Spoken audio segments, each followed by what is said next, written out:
everyone, and welcome to Seriously Loco, the seriously crazy fan podcast for El Paso Locomotive FC. I'm your host, Phil Bucky. I'm joined tonight by Mikka Burrell. Mikka, we're back for, season 6? Season 6, oh my goodness, yes. Amazing that we've come this far. We're still kicking, despite what the haters said. No, we've got a very special guest tonight, and we're excited to get things kicked off with one of the leaders on El Paso Locomotive, Eric Calvillo, fresh off a visit back to El Salvador.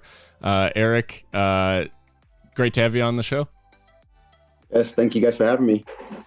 So, Eric, just by way of getting things started, how's the off season been? How's the family holding up? Did you get some good rest and relaxation in?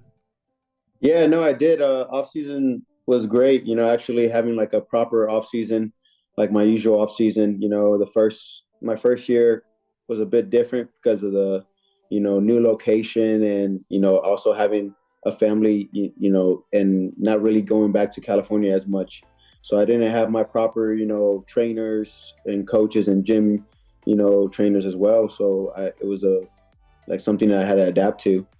But this offseason's been, back to my normal routine. I had help, a lot from the club and also some other people I met throughout my years here in El Paso that helped me out a lot, and got back to my old routine. So I felt like this offseason really has helped me improve.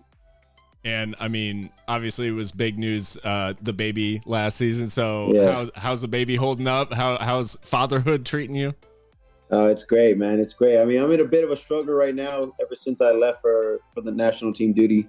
I haven't seen him in about 2 weeks now, going on 3. And it's obviously, it's a little more different than how it first started when I was in El Salvador. That was different because, it's a different environment there. And now I'm actually like in my home. So yes, I do miss him, but, being here and with the team, it's been keeping me busy. So that's helped me a lot instead of being isolated by myself, and going into a depression, if anything. But no, he's doing really well. He's enjoying some time with his grandparents, and he's growing so fast. He just started saying dada. Yes. That's yeah, that hits different when your kids start saying that. Well, speaking of El Salvador, you had, I know you did travel down there and had the opportunity to dress for the national team with the Inter Miami friendly and all that. I know there was obviously a ton of hype and everything. Could you tell us a little bit just like what it was like being down there for that? Because it felt like a pretty massive event. Yeah, no, it truly was a massive event. Obviously, just the main guy, which was, Messi, and seeing him live, seeing him in person. Obviously, the other guys that came behind him with Luis Suarez, Sergio Busquets, and Jordi Alba, it brought a lot. It brought a lot of people. It brought a lot of people from outside of the country as well that flew in for the game. And it was just an amazing, environment, atmosphere that, just shows what he can bring to the world of soccer. And it was honestly, a dream come true for me. I've always dreamt of watching him play live. I've always dreamt of going to Barcelona and watching Barcelona play and watch him play. So this was honestly like, a dream come true, but at the same time, like, just surreal, like if anybody would have told me, no, bro, you'll see Messi play live, I will be like, you're crazy. And then throw in, you're going to see him in El Salvador, and then you're freaking nuts. No chance, So yeah, it's just crazy how some things, just fall into your lap, into your life. And, I just took the opportunity, and I was, blessed to be there. Now, did you get to talk to any of the Barcelona boys or any of the Inter Miami players? I got a photo with Jordi Alba. I got a little video with Busquets. Somebody was recording while I was getting my jersey signed, so that was great. Luis Suarez and Messi were quickly into the locker rooms and trying to get out as fast as possible, which is expected. But yeah, Jordi and Busquets stayed out, took some pictures, signed some autographs. It was hard to really have a conversation with them because it was quick. They were trying to get, be nice and take photos and sign autographs as fast as possible before a bunch of people started surrounding them. But no, it was, they're very, very humble guys, very chill. Obviously, I wish I could have got, an autograph or a picture with Messi, but maybe there's always another time. Who Who was the most aggressive trying to get shirt swaps? Was Amando trying to get on Messi's back? No, no, he wasn't. But I mean, we all once the whistle blew, everybody ran to the bench, grabbed their shirts, and ran across. So like, it was pretty, yeah, it was pretty like neutral from everybody. Like everybody had the same idea, same mindset. I'm trying to get to one person specifically, but yeah, he was gone super quick. Some guys did go, overboard and went for it. They went down to the locker. They tracked them down and found them and got their pictures and jersey signed, which I should have done too. But most of those guys were already a little younger than I am, and I forget I'm 26 sometimes. But yeah, so I should have been like a little 18-year-old kid and just went for it. Well, speaking of Armando Moreno, obviously now you've got a compatriot on the team at El Paso Locomotive. Did you know Armando before he joined Locomotive, or was there a Yeah, relationship I there? did a little bit. Our first time actual like face to face and meeting each other and knowing each other was the last time I got called before this one. So I'm pretty sure was it another friendly or just a can't remember, or was it it was one of those. I think it was the Nations League game, and that was like it was a Nations League game when we played Trinidad Tobago, El Salvador, and also Guatemala. So that was like my first time actually like sitting down with him and meeting him and socializing and getting to know each other little by little. But before that, I just knew of him. Obviously a New Mexico player and a Salvadorian player, but never really had the chance to really sit down and talk and get to know each other until that time. Got it. Well, obviously you're one of the returning players, and last season I think it felt like a roller coaster for many of the fans and probably for maybe inside the club too. But what were your kind of big takeaways from the 2023 season? There were a lot of ups and downs, and what kind of lessons did you take from that season? I mean, yeah, like you said, obviously it was a big roller coaster of a year just because, we really had our ups and then eventually we had our downs, and I don't disagree with, emotion from the fans and stuff like that because they have the right to have their opinions and people have their rights to judge us and stuff like that. But at the end of the day, it's got to also think about it in our side of it. It's not like we're going out there to purposely lose. Like even like we're not wanting to lose. You know what I mean? Even though we had a bad stretch, we're still trying to go and turn it around and win games. But at the end of the day, that's soccer. Sometimes that's football. Results won't come our way until a certain point. It happens to the best teams, and I think that's one thing I feel like fans need to understand, that we're not purposely going out there and wanting to lose, or we're not going out there to try. I feel like everybody had the same mindset, which is going out and trying our hardest to get a victory, especially at home in front of our fans, because we knew that that's something that they deserved. But one thing I really took was the heart that each player had, even though things were going bad at the end, like mid-season towards the end, and fighting for a playoff spot. A lot of the guys, and I said it in plenty of interviews back then, is the fight that we have for each other, that the work rate was just incredible. Guys will run their tails off and stuff like that, and battle for each other. But I think that was also an issue going towards the end of the season. We're defending so often and working so hard for each other. 34 games, it's impossible to continue that same, I guess, consistency of working hard and running for 90 plus minutes. And in 2023, I think it was your first full year in kind of like a big leadership role in the squad. Mm-hmm. What did that mean to you to wear the armband as much as you did? Another dream come true, honestly.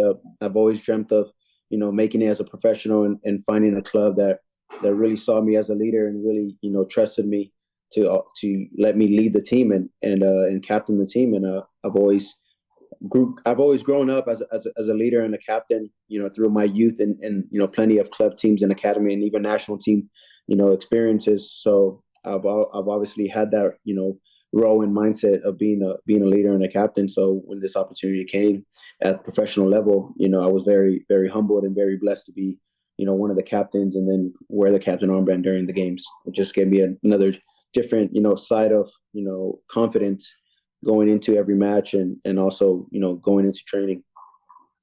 One of the things, obviously, that changed last season was your role in the team, because obviously, under John Hutchinson, you were more so playing in a 3 in midfield, and you were getting forward a lot, kind of making those late runs into the box. In this system, you played a lot in a 2 with Liam. Mm-hmm. Can you tell us a little bit about your role in Brian's system and how that partnership with Liam developed in that midfield too? Yeah, like you said, obviously we started with, kind of like just a normal 2 in the midfield, 2, center mids or defensive mids, whatever you want to call it. Liam and I have always been, great friends off the field. So I think going onto the field, really helped us, connect together and we knew we had each other's back no matter what. As a role, in different systems and coaches, I feel like that's always going to be a thing. You're going to have different coaches with different systems and different styles of play. At the end of the day, everybody has their own role, and it doesn't matter if it's more defensively or offensively. I still have a job to do, So in the beginning, as playing as those 2, holding midfielders or solo midfielders, I wasn't, able to go into the box as much, but I trusted my teammates who were, in those areas to put away their chances and or create chances. And while I knew my role was to be more defensive and make sure everything was locked down, from Liam and I's, point and behind. So I think it's going to be somewhat the same every year, no matter where I play. I could play a right back, I could play a winger, I could play any position. I'm going to have a specific role, and my job and professionalism is to complete that role and do my job while everybody else does the same. Well, and you do get some continuity in the sense that Liam, one of the players that was announced, returning early along with yourself. But the rest of the team, there's been like quite a lot of turnover in the squad. And, Brian, I think, has recently talked about some of those things and the decisions that were made. But how do you deal with it kind of comes with the territory being in professional sports, particularly in USL, short contracts, that sort of stuff. How do you deal with the turnover as one of the returning guys? Obviously, you went through it yourself leaving OC. How do you deal with it as one of the returning guys when a lot of the squad has changed and a lot of the familiar faces are no longer there? No, I deal with it probably the same way I would deal with, being a new player myself. It's just trying to, figure everybody out and basically try to, see where people feel more comfortable with and trying to get everybody comfortable with each other. I think that's one thing I've learned as being one of the captains and leaders of the team is how am I going to, get all these new players, interact with the returning players to build that chemistry right off the bat, make them feel, welcome and right from the jump, they feel comfortable coming in. And that's, I think, one thing that I took upon myself and was letting them know, welcome to the team. If you guys need anything or have any questions, hit me up. That's what I'm here for. I've also had captains like that, through my career that have done the same. A lot of the vets, whatever I needed or any questions I had, I wasn't afraid to go and ask, and they were more than welcome to help me. So that was one thing that I've learned throughout my career that I try to bring to to the club here and all the new players. But at the end of the day, we're not signing just anybody's. Most of the signings have a name here in the USL, have made a name for themselves. So their professionalism and the way they carry themselves and their game speaks, tremendously, volume in this league. And I think that's one thing as well that kind of like, helps them feel somewhat confident and comfortable coming into a new team. You answered my next question, actually, which was the outreach about the to the new players. But when you're watching the club do business in the off season, are you guys paying attention, I guess, or are you just trying to enjoy your time off? Or are you like, hey, I heard that this guy's out there, like maybe we'll get him, Or do you guys have those sort of conversations like between the players, or, oh man, we got this guy, or something like that? Yeah, no, for sure we do. Obviously we all have social media. We all follow Paso Locomotives. I have a good relationship with the coaching staff, and yeah, once things are leaked, it's already there in front of us. It's not like we're robots and just doing off season. We're just training, not being on our phones or social media and stuff. So we do see all the rumors and also the actual, I guess, posts or links that we signed this player and that player. So yeah, we do discuss it, and and we've also enjoyed the signings that that they signed, and we're very excited to see what this season brings, because like I said, like these players aren't just any players that they just picked up off the side of the road or this academy team or not. These players are players that have been playing in this league and made a great name for themselves.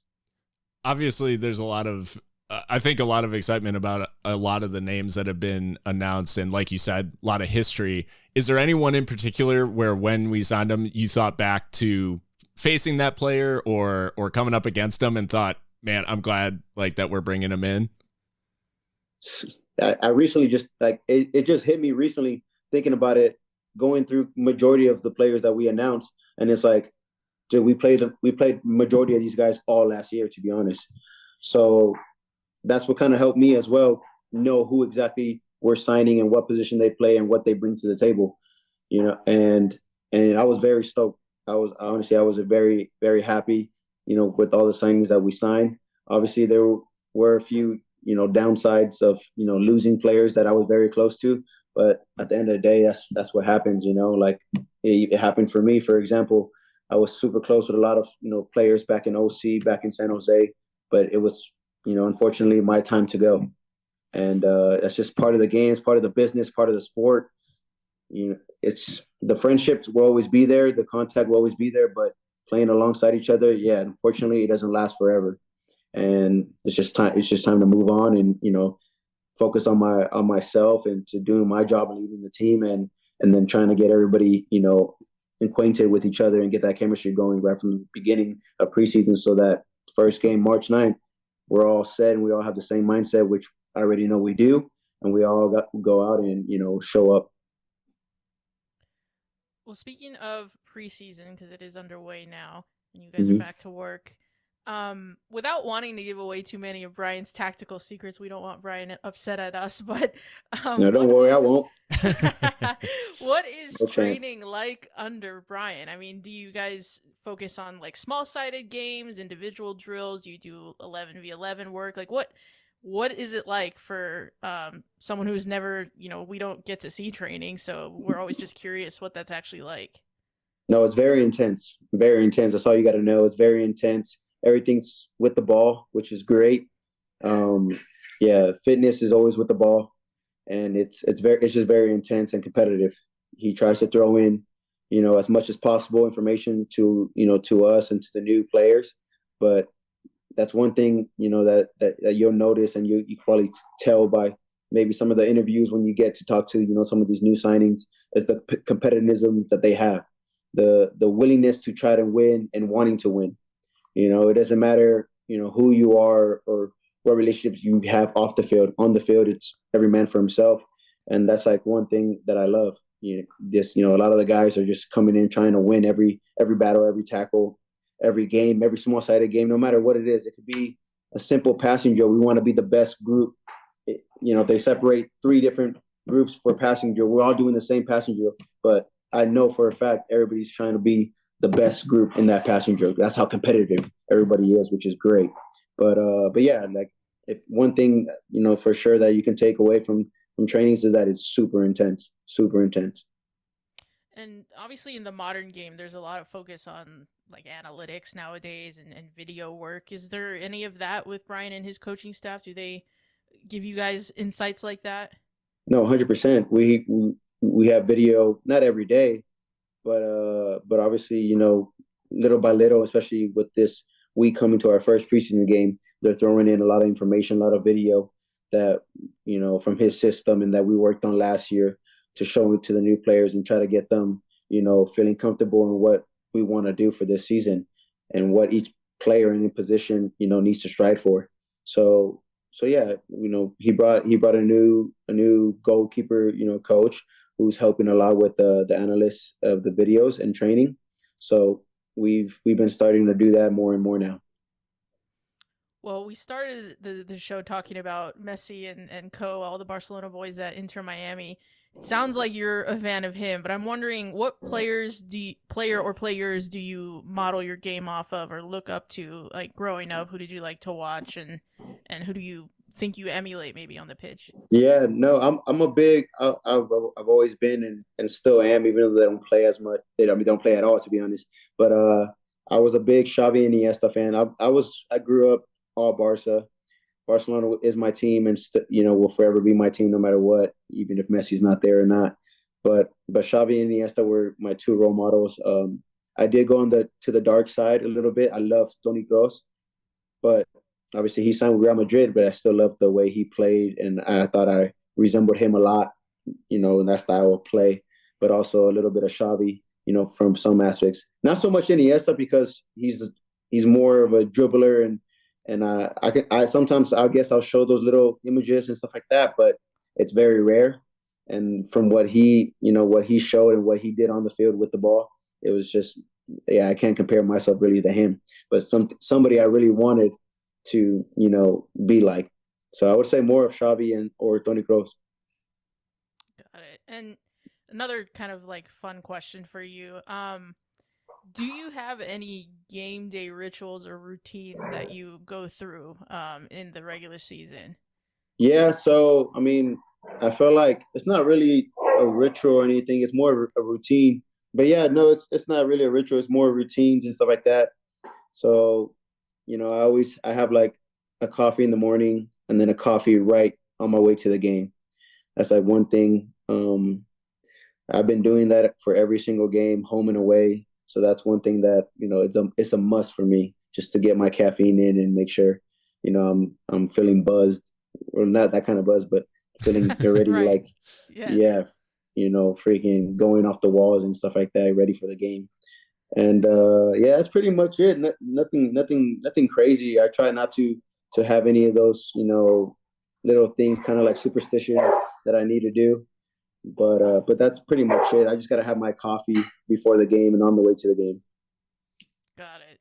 I mean, Yeah. coffee makes sense. It's like Well, as you guys get into preseason, obviously I guess maybe the marquee matchup of the preseason schedule is against FC Juarez. But is there any game, I think we've had like New Mexico on the schedule kind of every year in preseason. Is there any game that you think like, hey, this is when, by maybe second, third game of preseason, that's what I'm really feeling like in form? Or is it just from that first whistle, that first preseason game, you're thinking like it's go time? No, it's been go time. Yeah. There's no need to wait. I've waited long enough. I feel like the returning players and even some of the signings that made playoffs and were out first round, and guys that didn't make playoffs. That was my mindset going into it. I was buzzing for the first training session. I was ready to get out of El Salvador and get with the boys ready and go from there. I'm not waiting for no first preseason game or first of the season game. I started since I started training with the guys in the actual official preseason training, and I think that's majority of the guys. We're just there's no need to wait. I've waited long enough, man. I've waited more than freaking 3 months. I'm tired of waiting. I'm ready. I've been ready to go, and that's all it is. That fired me up. Hear it. Yeah, I'm ready to go train right now. I'm ready for everything. Training's been great. I'm telling you, training's been amazing. The energy level is amazing, and I'm buzzed well, not buzzed. I gotta stop saying that word. But yeah, I'm ready to go. Buzzing. Yeah, buzzing. Well, the last thing, Eric, that we always ask everybody who's on the show is what is the best food that you found in El Paso? Like, where's your go-to spot? I know for an athlete, obviously you're not going to go too crazy, but what's the spot that you hit? Dude, to be honest, I don't really go out to eat, that much. If I'm going out to eat something, majority of it is like something nearby or something very plain and fast food area, because I'm not a big like venture out and about. I'm just getting like a Wingstop or something. Chick-fil-A, I love Chick-fil-A, but that's on specific days only because I'm not trying to eat that constantly, especially during the season. That's more of a off day, little thing. But I I really like West Texas Chop House. I've always said that. I've always said, I've only been there once, but I really enjoyed it, and the steak was amazing. I need to go back. I keep saying I need to go back, but I'm telling you, like, I hardly go out to eat. But there hasn't. I like Little Shack tacos. Okay. Yeah, those are really good as well. And yeah, but I don't really venture out and try to find new places as much. I'm gonna try this year for sure. I've already asked around and got some recommendations. So hopefully we get out and get some food. Well, on the fast food side though, being a California boy, yeah. Whataburger or In-N-Out? That's like, come on, man. That's an easy answer. You're already throwing Cali out there, so might as well just throw In-N-Out. I don't agree with all the hype about Whataburger. I mean, it's okay, I guess. I don't know. It's not bad. They got I guess decent food. I don't know, but we're gonna nothing. Have to put a content warning on this episode. trigger warning. Much. I guess. I don't know. If that's the case, then majority of the videos should be like that. No, that's fair enough. That's fair enough. No, I mean, whichever one you're exposed to first, I feel like you're gonna the animal style fries go crazy. I'm not gonna lie. See, look, I'm not like biased about it. I'm not like hard on In-N-Out and stuff like that. Like I've always said, like, okay, a burger, yes, they have, like, for sure I'll choose In-N-Out, but I talk about their fries being terrible, and I still believe it. I like, out of everything, like, their fries are horrible. My best combo would be an In-N-Out burger with McDonald's fries. Nothing compares to McDonald's fries. For fast food, I feel like facts. Yeah, for fast food, McDonald's fries is just unreal. So combining those two together, In-N-Out burger, McDonald's fries, that's my ideal fast food cheat day right there. There we go. Love it. Perfect. Here first, people. Yes. Well, Eric, in the way of closing out, first off, thanks for joining us. Really appreciated the chance to talk with you. And what can the fans expect to see from Eric Calvillo in 2024? The same that they see every year, to be honest. I'm going out to help the team win and try to play the best I can. Obviously, I want to bring a championship here to El Paso, and I feel like everybody that is on the team is trying to complete the same objective, and that's every year. They can expect me to lead the team and be that same leader and same player and same, I guess, like, not a fan favorite, but a fan, like, a player as a fan. And make sure I'm saying hi to everybody that waits for us and wants to take pictures and stuff like that. I've always been that type of person. That, I remember being one of those kids and fans for other players, and so it's like kind of getting that, coming back around the circle, and now it's my turn to give back to the people, and that's pretty much it, man. I mean, there's not really much to say. I don't want to say too much, and then it backfires on me. So, but yeah, but I'm just like I said, I've been ready to go. I'm ready to go from the beginning now, and I just want the season to start because I'm very excited of what this team is going to bring. With the new signings and the players that are returning, we have an amazing roster. We have amazing skillful players, and you're going to see this year, and the guys that are going to step up. So I'm very excited to see those guys play. Well, we're excited too, and thanks so much again for joining us. And we can't wait to see you out on the field. Yes. I can't wait either, man. I can't wait either. Hopefully you guys don't trash us as much as you did last year. Yeah. Hey, we try to be fair. We try. Yeah, we'll see about this year. Yeah. All right. Well, thanks again, Eric, for joining us. Thank you guys. I'm sure we'll be talking again soon. For sure.